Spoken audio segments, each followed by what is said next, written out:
Selamat datang di saya Wibu. Kalau ada Wibu, subscribe ya bos. Kalau ada bukan Wibu, subscribe juga sih. Pada intinya dukung channel ini dengan like, komen, dan subscribe. Oke bos, kembali lagi di alur cerita manhwa terbaru, yaitu terisekai 100 kali. Kemarin Arel memanggil 6 spirit elementer tingkat atas dan mereka disuruh menjelaskan sesuatu. Dan oke, seperti apa kisah Arel Ernestsia selanjutnya? Kita langsung aja lah di capcus. Maaf Suhu, aku tidak bermaksud untuk tidak sopan. Tapi apa maksud Anda Suhu? Kami nggak paham apa pertanyaan Anda Suhu. Dan ya, karena mereka nggak paham, Arel pun mengeluarkan aura tubuhnya. Ia tidak menahannya dan memunculkan semua aura yang dimilikinya. Dan ternyata itu membuat para elementer spirit ketakutan setengah mati. Kenapa aku harus menjelaskan secara detail? Bukankah kalian semua tahu apa yang ada dalam diriku? Maaf Suhu, maafkan kami. Kami tidak menyadari kalau Anda adalah seorang master yang telah berkelana selama ribuan tahun. Tolong maafkan kami Suhu, ucap elemen cahaya. Sekarang jawab pertanyaanku tadi. Aku ingin tahu apa kalian sebagai spirit kelas atas juga memahami siapa aku sebenarnya? Atau kalian hanya menebak-nebak dengan menilai aura milikku? Maaf Suhu, tapi beberapa ratus tahun yang lalu kami pernah dipanggil oleh orang seperti Anda. Ia juga memiliki aura yang kuat seperti Anda, bahkan auranya lebih kuat dari Raja Naga. Tapi orang itu sudah tidak pernah memanggil kami lagi dan menghilang entah kemana. Waduh, Arel yang mendengar itu jadi berpikir ulang tentang dirinya. Soalnya ada seseorang yang memiliki kekuatan yang sama dengan Arel. Walah-walah, bahaya ini mah. Apa ada seorang yang berinkarnasi seperti Arel di dunia ini? Ini sesuatu yang harus diselidiki oleh Arel. Ia harus tahu siapa orang itu. Kemudian Raja Spirit Api menjelaskan kalau dulu orang tersebut memanggil spirit kelas atas untuk melakukan penghancuran.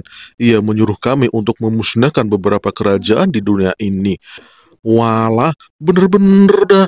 Orang itu bener-bener kurang kerjaan, malah ngebantai kerajaan. Gimana tuh orang?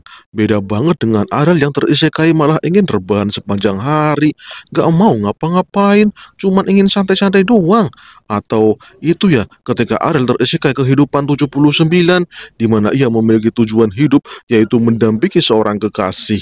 Lah, ini malah kejem banget. Membakar kerajaan sampai musnah. Apa-apaan orang itu? Orang yang terisekai itu pasti sangat berbahaya. Aku harus waspada.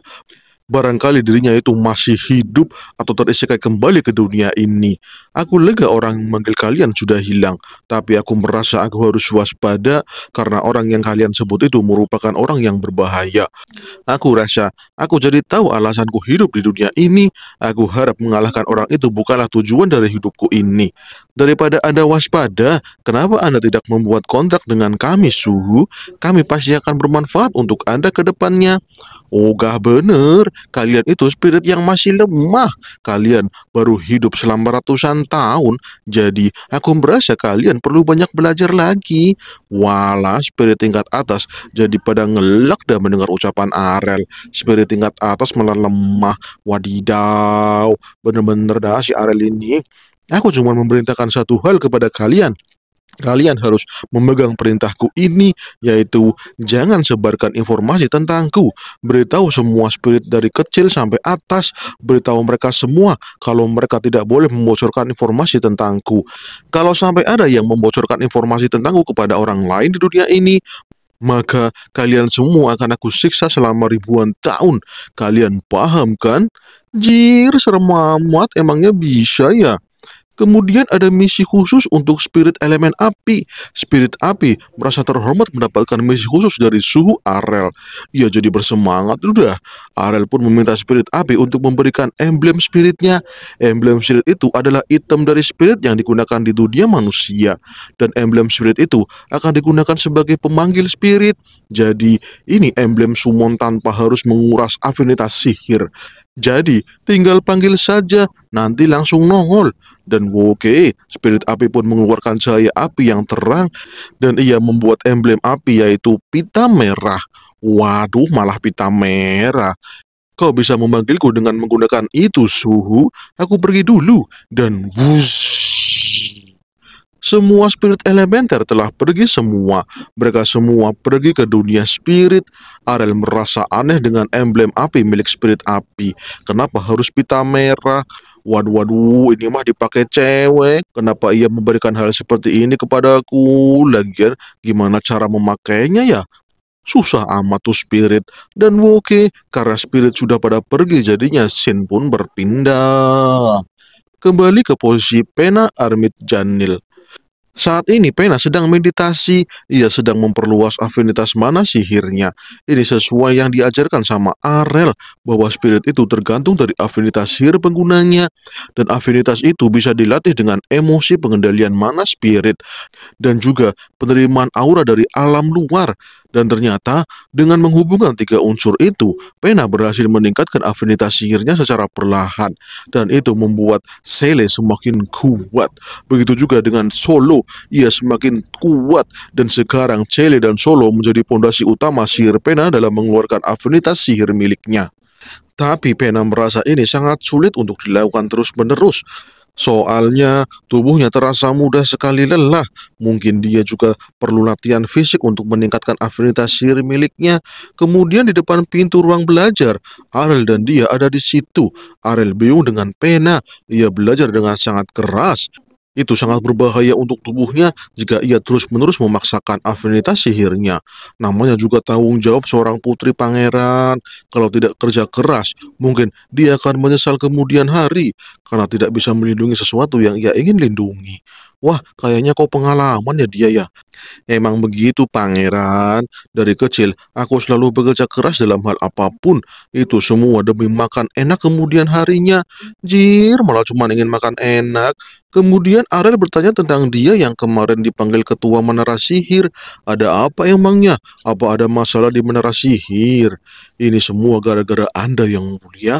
Sekarang semua penyihir sedang dikerahkan untuk membuat mesin pesanan Anda. Apalagi Anda meminta Master Helmin untuk membuat kapal laut tanpa awak.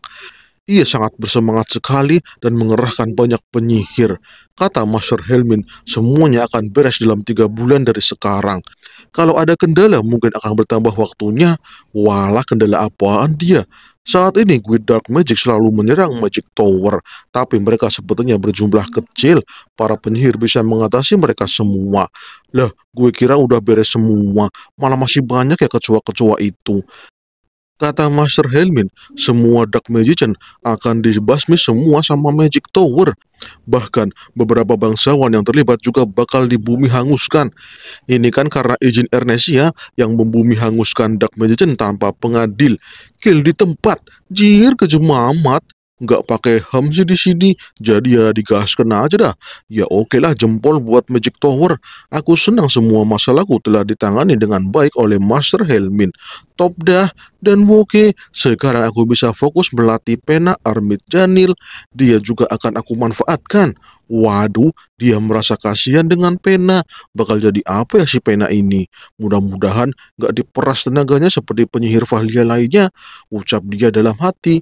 Dan oke, Arel pun langsung memasuki ruang belajar dengan menendang pintu. Pena sampai kaget udah. Ngapain pakai nendang pintu? Bikin kaget aja. Aku sedang konsentrasi nih. Udahlah, jangan belajar mulu. Ayo kita jalan-jalan. Walah, jalan-jalan. Pena jadi malu-malu kucing. Kemudian di alun-alun kota Vahlia, Arel saat ini sedang mengkasihani Pena. Dia belajar siang malam dan kasihan sekali dah. Harusnya Pena memikirkan dirinya supaya beristirahat. Jangan belajar mulu, biar otak nggak puyeng, badan nggak kaku-kaku. Harusnya Pena jalan-jalan di Vahlia dan menikmati kota Vahlia yang damai. Bukannya latihan mulu, itu pasti melelahkan. Tapi Pena menolak ajakan Arel untuk jalan-jalan. Soalnya Pena sudah terbiasa dengan itu semua. Kalau di kerajaan Merman malah lebih ketat lagi. Mendengar itu Arel jadi shock berat. Lebih ketat dari ini. Walah, kasihan sekali. Arel sampai nangis melihat penderitaan Pena yang begitu gigih dari kecil sampai nggak ada hiburan sama sekali. Waduh, waduh, kasihan amat. Dan oke dah, karena sekarang mereka berduaan ada di alun-alun, Arel pun mengajak Pena ke food court dan Pena tertarik dengan sate kelinci di Fahlia. Ia malah jadi ngiler melihat sate kelinci itu. Kok kepingin ya? Tenang saja, langsunglah diambil. Aku traktir kok, aku tahu kau nggak punya duit, jadi santai aja ambil semuanya. Dan oke, Pena pun mengambil sate itu dan ia langsung memakannya. Tapi satenya nggak enak, dagingnya keras, sausnya kemanisan, dan rasanya terlalu overpower. Wah, Ariel setuju sih, tapi memang begini cara mengolah daging kelinci raksasa Fahlia. Kalau dibuat juicy, ya jadi nggak mungkin lah, karena keras banget dagingnya. Tapi Pena senang sekali bisa memakan daging ini, walau tidak sesuai seleranya, tapi ini pengalaman pertama ia memakan sesuatu yang berbeda. Akan tetapi, tong, jir, ada seseorang yang mendorong Pena. Arel langsung gercep memegang Pena biar nggak jatuh. Walah, cie, itu copet Arel. Lah, apa yang dicopet? Emangnya ente punya duit? Wanjir. Copet itu pun berlari kencang. Si copet itu malah merasa senang karena ia berhasil mengambil dompet, padahal dompetnya gak ada isinya. Wadidaw. Arel pun menyuruh Pena untuk menangkap copet itu. Ini kesempatan bagus untuk mempraktekkan sihir sumun yang telah dipelajari Pena. Ayo Pena, sekarang saatnya untuk menggunakan sihir hasil latihanmu selama ini. Dan oke, Pena pun mengeluarkan Cele dan Colo. Dua spirit itu pun keluar dan mulai beraksi. Si copet malah bingung. Ia berlari kencang, tapi malah gak gerak sama sekali. Ada apa ini dah? Alah, malahan tanahnya jadi berlumpur dan si copet malah terjebak di dalam lumpur itu. Walah, itu kemampuan Colo. Ia hebat sekali dalam mengendalikan elemen tanah. Wah, baru belajar udah sehebat itu ya. Si copet pun dibungkus lumpur sampai tubuhnya tertutup lumpur semua. Ia tidak bisa bergerak dan mematung. Dan oke dah, sekarang giliran Cele. Keluarkan semua kekuatanmu, Cele. Kita bakar copet itu. Wanjir, malah mau dibakar dan waduh dah, beneran dibakar. Si copet pun kebakaran dan akhirnya jadi keras dah lumpurnya. Ia malah gak bisa gerak sama sekali. Arel, apa boleh aku bakar lagi? Soalnya ini seru sekali Arel. Aku ingin mencoba kekuatan sihir Cele lagi. Dan yolah, langsung digaskan. Oke lah, Pena pun mengeluarkan sihir apinya lagi. Ia akan memaksimalkan kekuatan sihir api kepada Cele. Dan disembur dengan api kuat seperti kompor gas yang menyala cepat. Jir, malah dipanggang. Kasihan amat tuh copet. Woi, itu cuman copet, bukan koruptor. Kalau copet itu nggak usah dihukum mati. Koruptor aja yang dihukum mati. Kalau copet masih ringan hukumannya. Lah, malahan nyenggol koruptor. Harusnya emang koruptor itu yang dipanggang. Waduh, malahan. Tapi memang bener sih, dipanggang aja lebih bagus, ucap Arel, bukan saya. Dan ya, akhirnya siang bolong begini ada pertunjukan api unggun di alun-alun. Walaupun si copet kagak modar, tapi dia shock berat karena dipanggang di depan umum. Sepertinya ia bakal kapok nyopet di Fahlia karena hukumannya di tempat langsung. Wadidaw. Malahan si Arel sampai ngelak melihat kejadian itu. Ini mah seperti api unggun saat pramuka. Kasihan sekali tuh copet. Semoga ia tidak gosong. Dan ya, akhirnya si copet pun diselamatkan dari kebakaran dan penjaga membawa si copet itu langsung ke penjara. Wala tuh copet malah kena mental. Kayaknya ia matang di dalam sampai otaknya konslet. Waduh, kasihan amat. Dan oke, kita langsung pindahin ke perpustakaan Fahlia. Di situ Pena diajak sama Arel ke perpustakaan Fahlia. Pena melihat buku yang ada dalam perpustakaan itu. Ada banyak sekali bukunya. Bahkan lebih banyak daripada yang ada di kerajaan Merman. Tapi Pena penasaran dengan buku yang memiliki sampul berbeda. Ini malah menarik perhatian pembaca. Ia pun mengambilnya. Tapi ketika diambil, Arel kaget luar biasa. Ia panik. Ya gimana gak panik? Orang yang dibaca Pena adalah Jejak Sang Silver Shake. Silver Shake? Siapa itu? Tanya Pena penasaran. Tapi setelah dibaca semuanya, Ini mah biografi Arel dari bayi sampai sekarang ini nah. Waduh, isinya cuman prestasi Arel doang. Emang ini bocah anak ajaib ya. Tapi ini aneh sekali bagi Pena. Ada ya buku yang narsis seperti ini. Waduh, dah Arel jadi malu melihat Pena membaca buku itu. Ini bukan aku yang nulis. Ini Paman Lincen yang nulis. Tolong jangan dibaca terus. Aku jadi malu melihatnya. Emang iya sih. Tapi aku jadi penasaran. Waduh, dah gaswat. Akan tetapi, Pena melihat ada sesuatu yang berbeda dengan buku ini. Ya, bukunya memiliki huruf yang sama, gak ada yang berbeda, semuanya terlihat rapi dan teratur. Buku apa-apaan ini? Sepertinya tidak ditulis dengan tangan. Ya, Ariel pun menjelaskan kalau Fahlia sudah mengembangkan mesin cetak otomatis. Jadi, semua buku yang ada di Fahlia merupakan hasil cetak ulang melalui mesin cetak yang diproduksi sama Arel. Dalam 2 hari, satu judul buku dapat dicetak menjadi 1.000 eksemplar. Itu sangat efektif untuk bisnis buku yang sedang Fahlia kembangkan. Wah keren, Pena sampai melongo mendengar itu, tapi ini rahasia perusahaan ya, jangan dibocorkan ke siapapun, bahaya sekali kalau sampai bocor ke publik, nanti malah perang lagi. Walah siap master. Dan oke, karena mereka berdua mau belajar lebih banyak, kita langsung pindah scene ke kerajaan Holy Selnian, yang mana mereka sedang marah-marah. Waduh dah ada apa ini? Saat ini para bishop marah-marah. Ya, gimana nggak marah? Mereka sedang diserang ilmu pengetahuan yang menyimpang. Ya, lebih tepatnya, bukan ilmu pengetahuan, tapi buku yang menyimpang saat ini sangat-sangat populer di benua mainland. Buku apa Anda? Para petinggi Holy Selnian sampai rapat RT untuk mengatasi masalah ini. Dan ternyata ini dia masalahnya.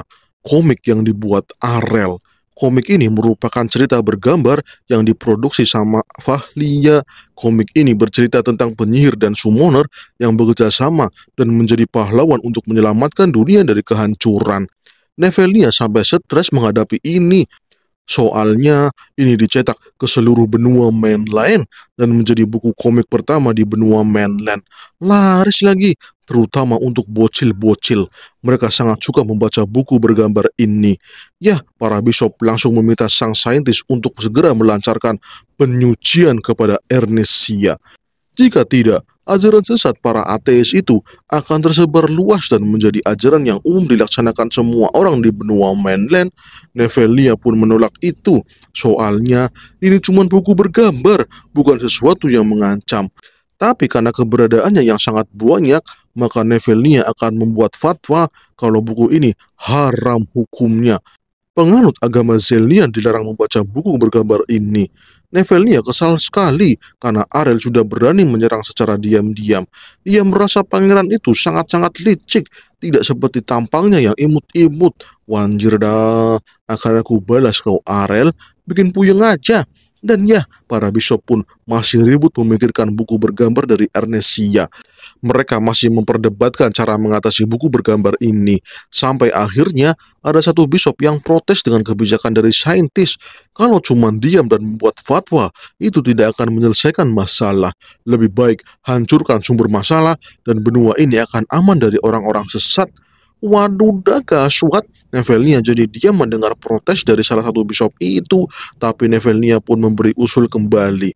Ia mengatakan kalau ia telah mendapatkan wahyu dari Dewa Zelnian. Tadi malam, dia telah menunggu wahyu di altar Dewa Zelnian semalaman. Ia menunggu dengan sabar. Para bishop sangat senang. Mereka pasti penasaran dengan apa yang diwahyukan oleh Dewa Zelnian kepada si saintis. Tapi saintis ingin yang ada di sini untuk bersumpah.